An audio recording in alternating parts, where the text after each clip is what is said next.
21장 전체는 새 예루살렘과 새 땅을 창조하신 하나님, 그런데 거기에 이제 새 예루살렘을 직접 창조하셔서 거룩한 성 예루살렘을 창조하셔서 직접 가지고 내려오셔서 이제 그 안에서 가장 중요한 것은 하나님께서 장막을 치시고 거하신다. 그래서 이제 새 예루살렘은 아예 하나님이 거하는 도성, 그렇게 만드셨죠. 굉장히 중요한 의미를 가지고 있죠.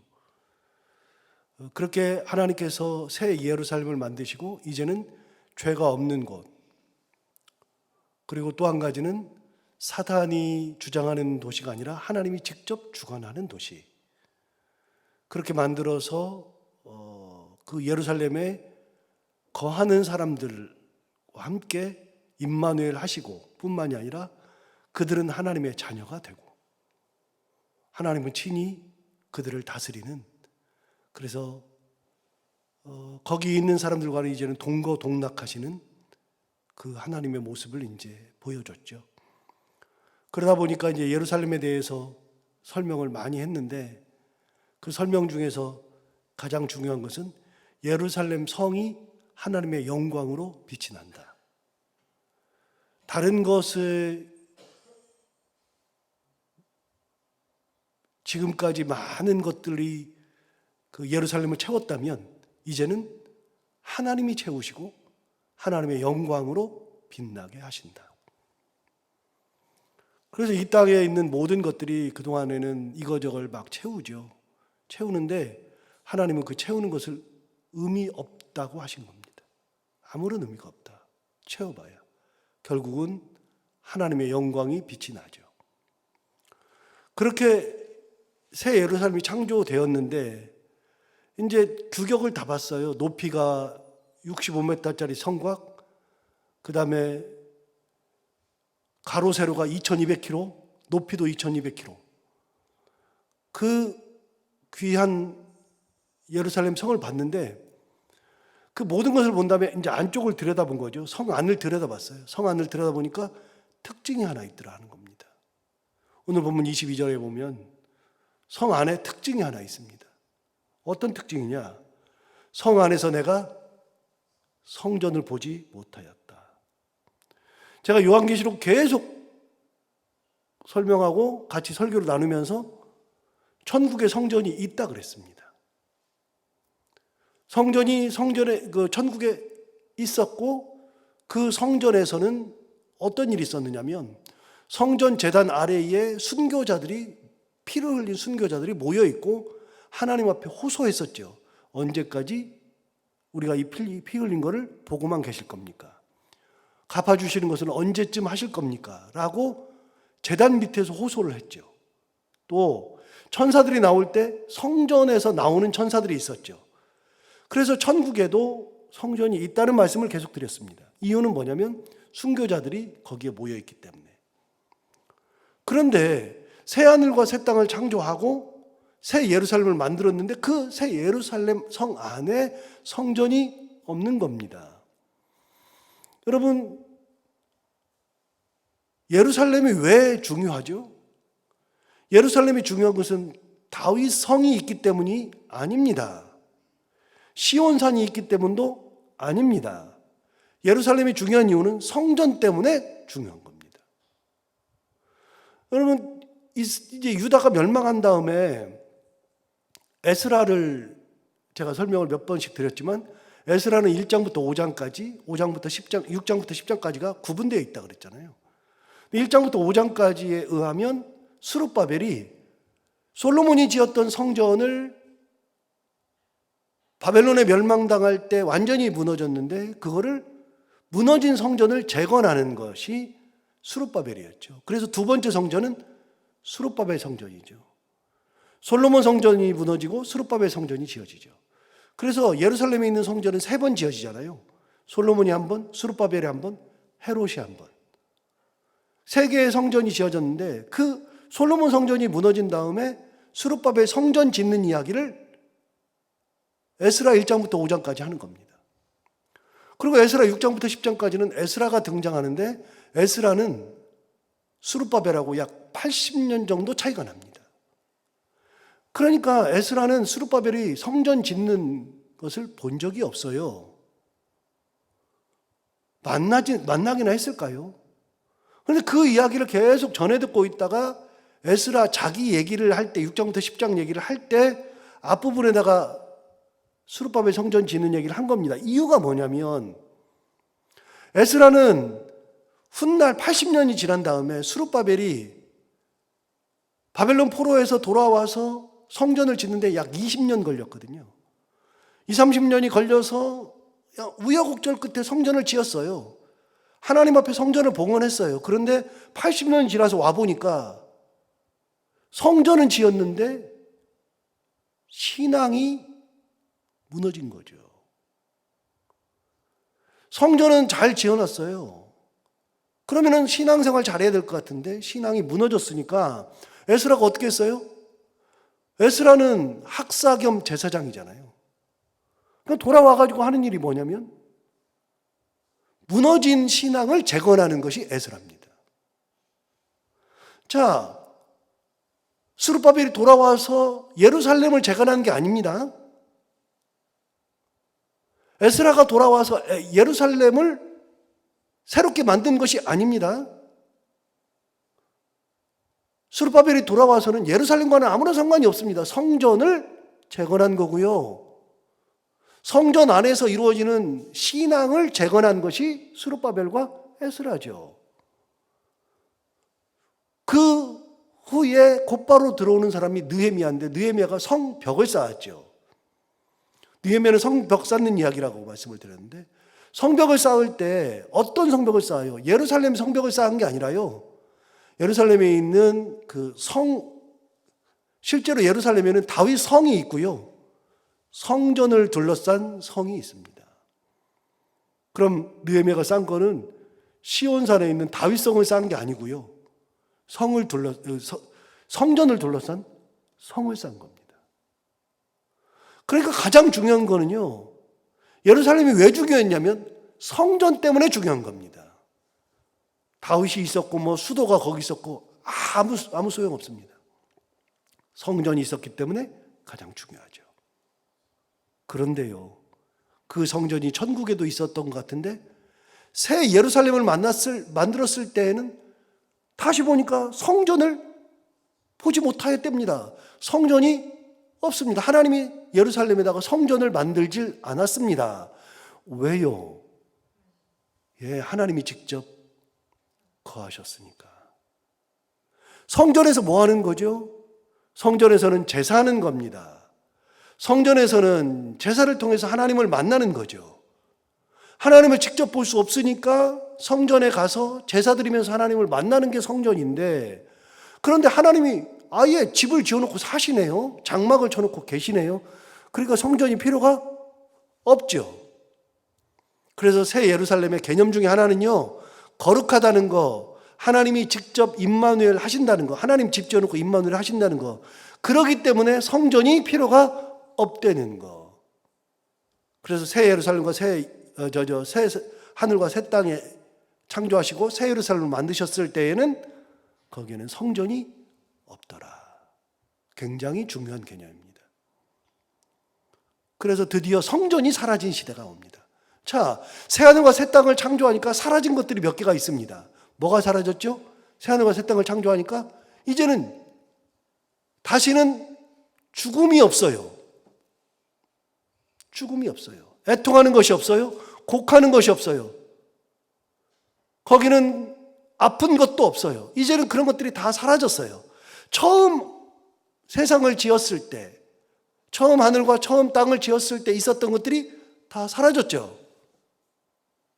두 번째, 처음 하늘과 땅을 만드셨을 때에 하나님을 따르지 않았던 무리들이 들어갔던 지옥, 무저갱이 사라졌죠. 무저갱도 불못으로 다 집어넣어 버렸죠. 그것도 사라졌죠. 처음 것들이 다 사라졌습니다. 그리고 처음 하늘과 처음 땅에서 가장 중요했던 성전이 사라졌습니다.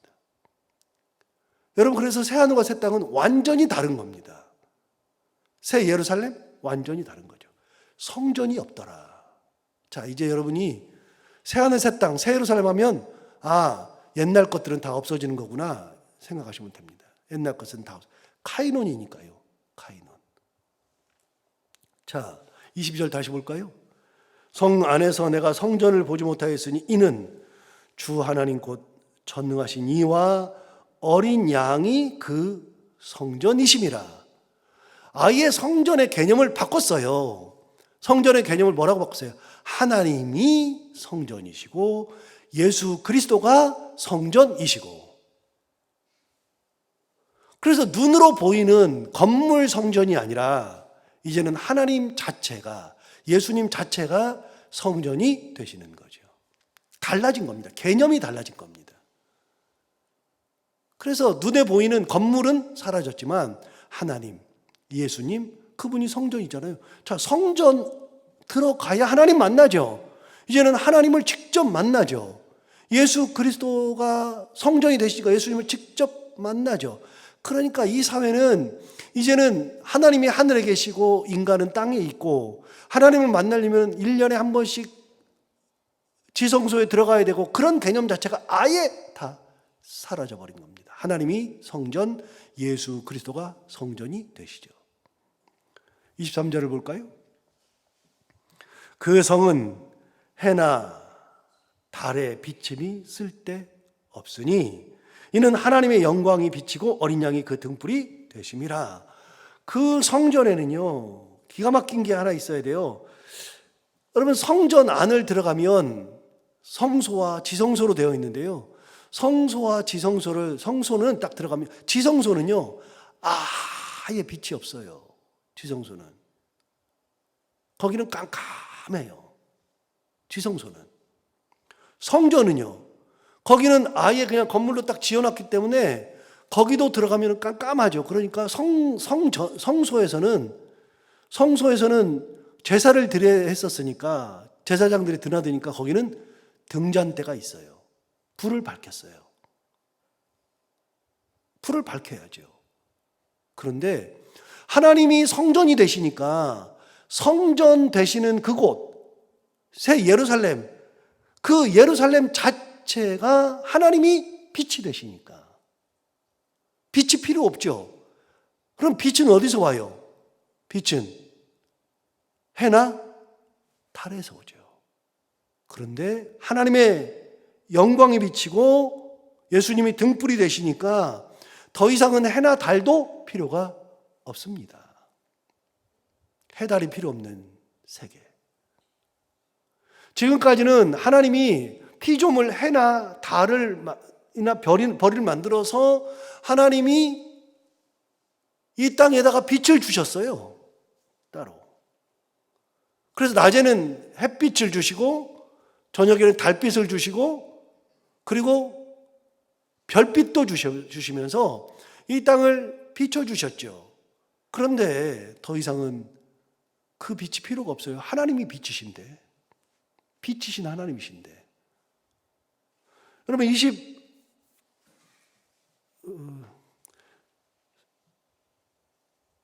25절을 보세요. 25절 보시면 이렇게 말하잖아요. 낮에 성문들을 도무지 닫지 아니하리니 거기에는 밤이 없음이라. 여러분, 낮에 성문들을 도무지 닫지 않는데요, 무슨 말이냐, 이게 우리 좀 번역이 약간 오해하게 만들고 참 이해하기 어렵게 만든 본문이에요. 이렇게 번역을 이렇게, 이게 뭐냐면요, 낮에 열어놓은 성문들을 도무지 닫지 않는다, 그 말이에요. 낮에 열어놓은 성문들을 닫지 않는데, 왜냐하면 밤이 없기 때문이다. 여러분, 모든 성은요 아침에 해 뜰 때 열어서 해 지기 전에 닫습니다. 왜요? 야밤에 어떤 일이 벌어질지 모르니까. 성을 왜 쌓는다 그랬죠? 보호하려고. 적으로부터 보호하기 위해서.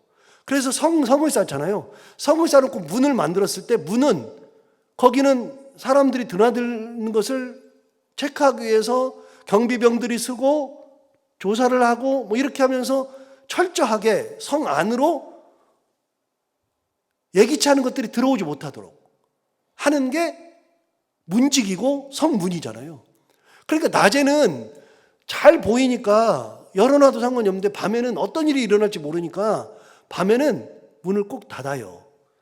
그런데 새 예루살렘의 성문은요, 밤이 되었기 때문에 닫고 뭐 그런 게 없어요. 낮에 열어놓은 성문을 닫을 필요가 없어요. 왜요? 밤이 없으니까. 하나님이 빛이 되시니까, 하나님이 직접 거하시니까 더 이상 성문을 닫을 필요가 없는 거죠. 여기서 잠깐 22장 5절로 가볼까요? 내일 나오겠지만 22장 5절에 의하면 이렇게 말합니다. 다시 뭐가 없어요? 밤이 없겠고. 자, 새 예루살렘은 밤이 없다. 없는 게 많아요. 밤이 없겠고. 5절 다시 봐요. 다시 밤이 없겠고 등불과 햇빛이 쓸데없어요. 햇빛이 무슨 필요가 있어요? 해는 누가 만들었어요?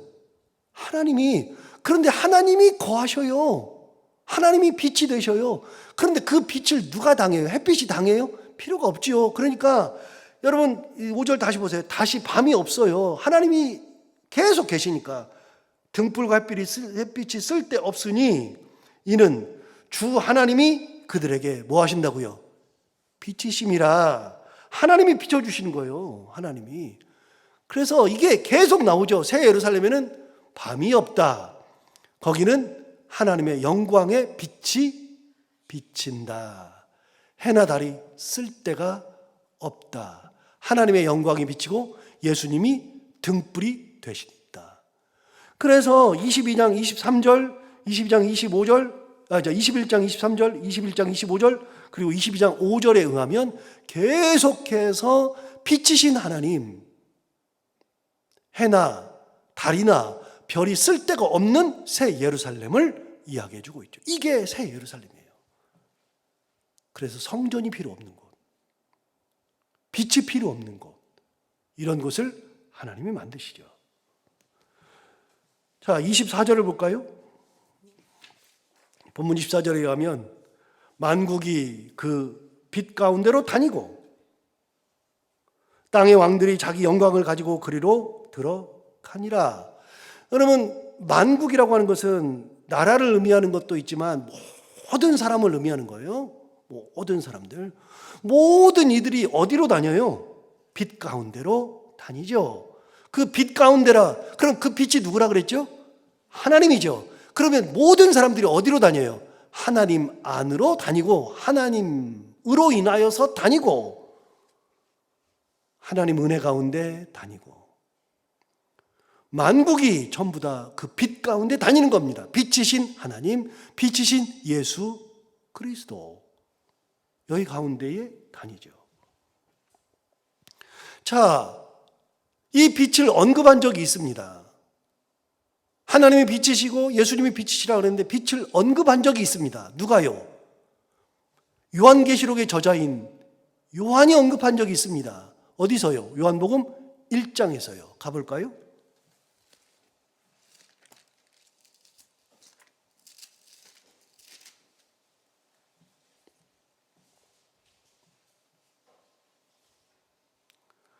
자, 1장, 요한복음 1장, 제가 가진 성경으로 142페이지. 요한복음 1장은 예수님에 대해서 설명하는 내용이 쭉 나오는데요. 4절을 보시면 이렇게 나와요. 그 안에, 예수님 안에 생명이 있었으니 이 생명은 사람들의 뭐요? 빛이라. 예수님을 빛이라고 표현한 적이 있었습니다. 5절 보세요. 빛이 어둠에 빛이 돼. 이 땅에 비쳤죠. 사람들에게 비쳤죠. 빛이 돼 어둠이 깨닫지 못하더라. 9절 보세요. 9절에 이렇게 말합니다. 참 빛, 세상에 와서 각 사람에게 비추는 빛이 있었다.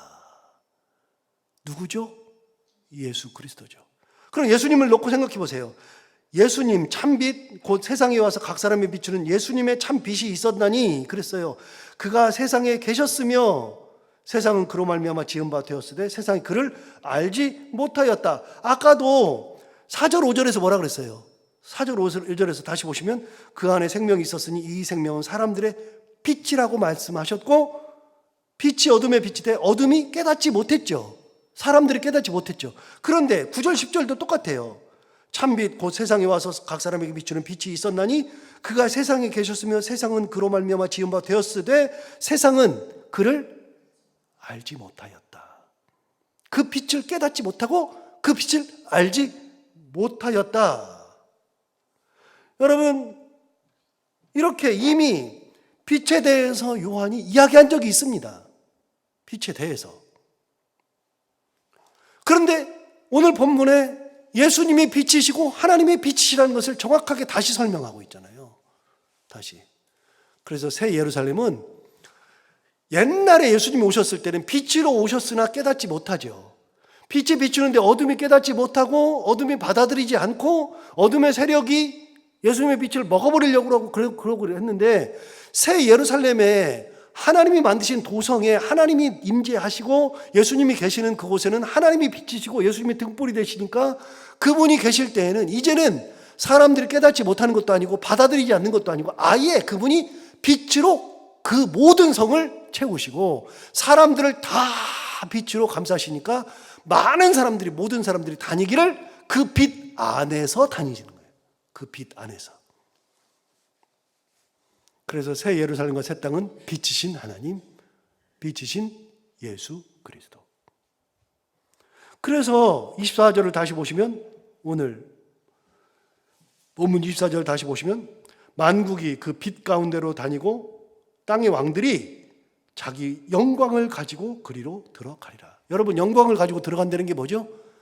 내가 영광을, 여러분 이런 찬양 있죠. 모든 영광을 하나님께, 이런 찬양 있죠. 내 모든 영광을 하나님께 드리는 거잖아요. 내 모든 영광을, 내가 가지고 있는 모든 것을 하나님 앞에 다 드리는 거죠. 이유가 뭐예요? 내 영광마저도 하나님 앞에 다 드릴 수밖에 없는 거죠. 하나님의 위대하심, 이 영광은 누구한테 왔어요? 하나님으로부터 왔어요. 내가 지금 누리고 있는 이 영광, 그거는 누가 주신 거냐면 하나님이 다 주신 거예요. 여러분, 인간이 가지고 있는 모든 거는 하나님으로부터 다 온 거예요. 영광, 내가 살아가는 모든 거 다 하나님이 주신 거죠. 내가 잘나서요? 저는요, 욥기를 볼 때마다 깨닫는 게 있어요. 아무리 많은 것을 가지고 있어도요, 순식간에 다 사라진다니까요. 순식간에. 반나절도 안 걸린다니까요. 그런데 하나님이 회복시키려고 생각하니까요, 2배를 회복시키는데 어떻게 회복시키는지를 모르는데 하나님이 회복시키신다니까요. 주신 분, 그래서 얘기하잖아요. 주신 이도 여호와시오, 거두신 이도 여호와시오니. 욥이 고백한 거예요. 욥이. 주신 이도 여호와시오, 거두신 이도 여호와시오니. 여러분, 내가 가지고 있는 모든 영광은 하나님이 주신 거죠. 그래서 모든 왕들이 자기 영광을 가지고 그 빛 안으로 들어가는 거예요. 하나님 앞에 다 내려는 거예요. 그래서 천국에서는요, 내 영광이 없어요. 다 하나님 거한테 돌려드리는 거예요. 다, 전부 다. 그래서 이 땅 살 때는 어깨에 힘이 잔뜩 들어가죠. 모든 영광은 내가 다 받죠.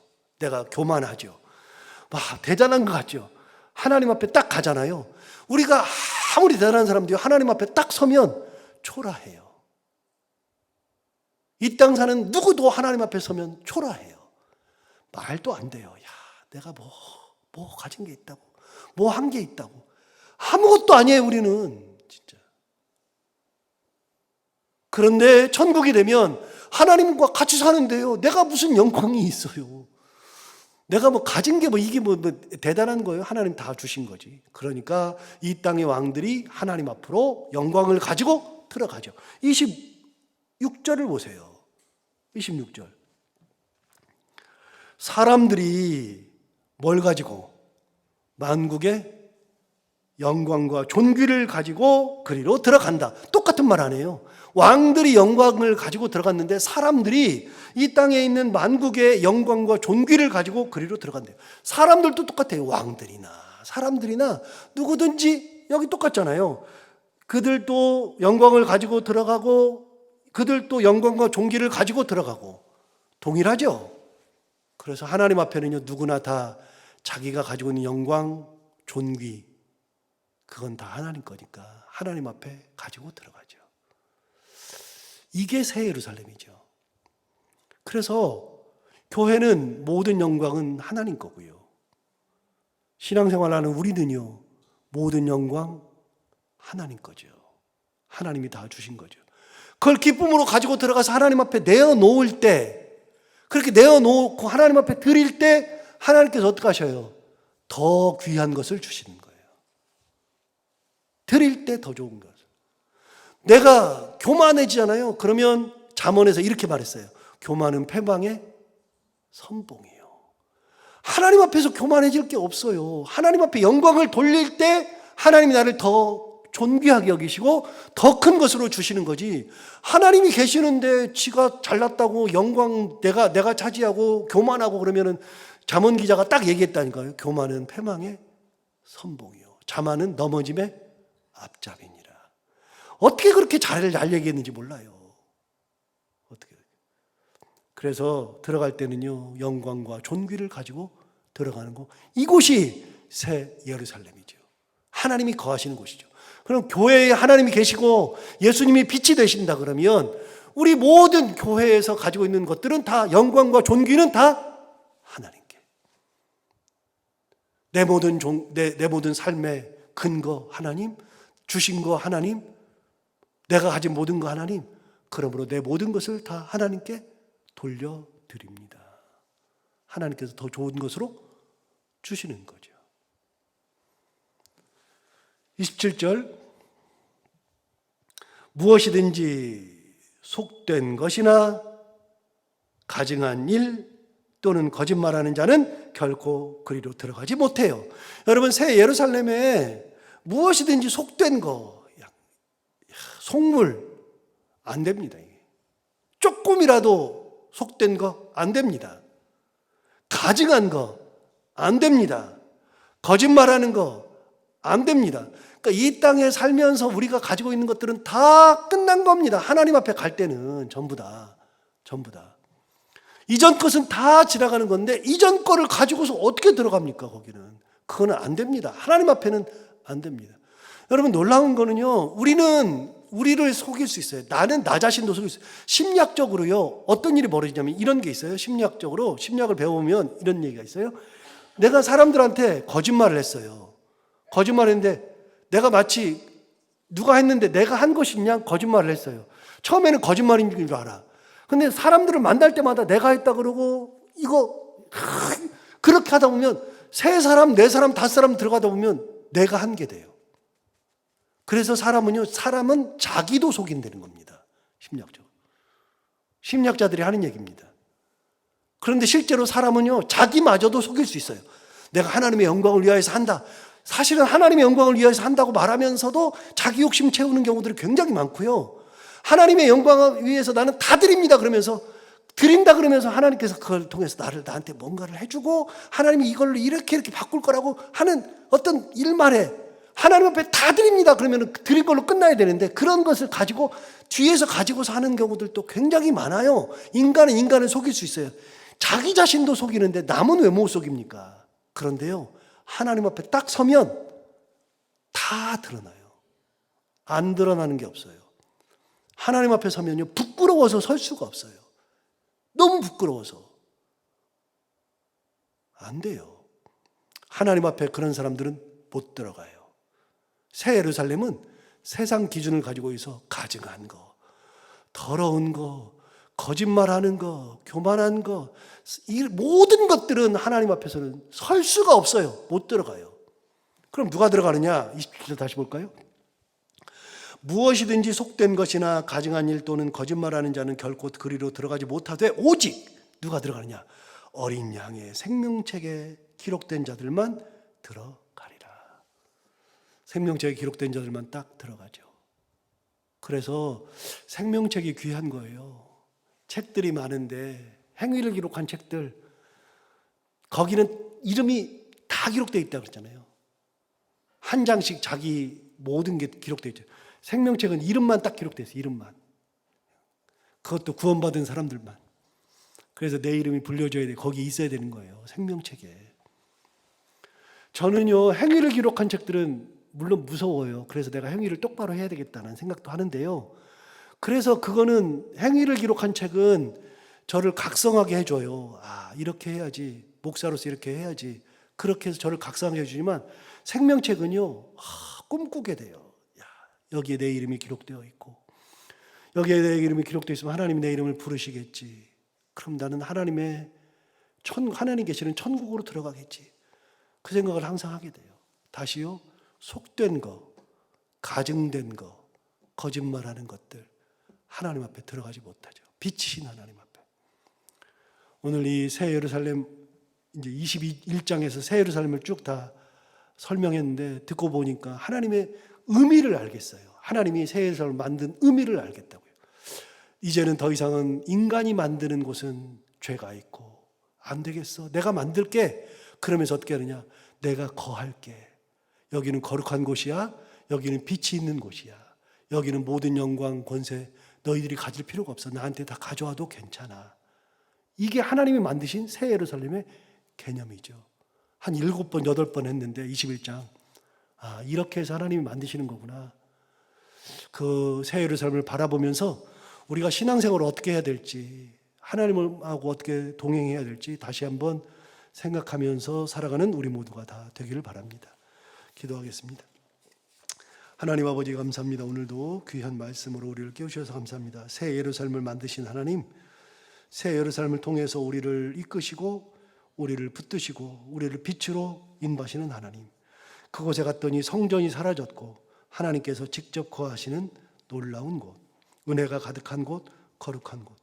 하나님 아버지, 우리가 그 새 예루살렘을 바라보면서 신앙생활을 하면서 이 땅을 살아갈 때 내 가정을 새 예루살렘으로 만들 수 있는 믿음, 내 삶이 새 예루살렘의 삶이 되는 믿음, 그리고 이 교회가, 우리가 섬기는 이 교회가 전부 다 새 예루살렘 같이 거룩하고 하나님이 임재하시고 하나님의 빛 가운데 거하고 영광과 존귀가 다 하나님의 것임을 고백할 수 있는 공동체가 되는 그 거룩한 새 예루살렘이 되는 교회가 또한 되게 하여 주옵소서.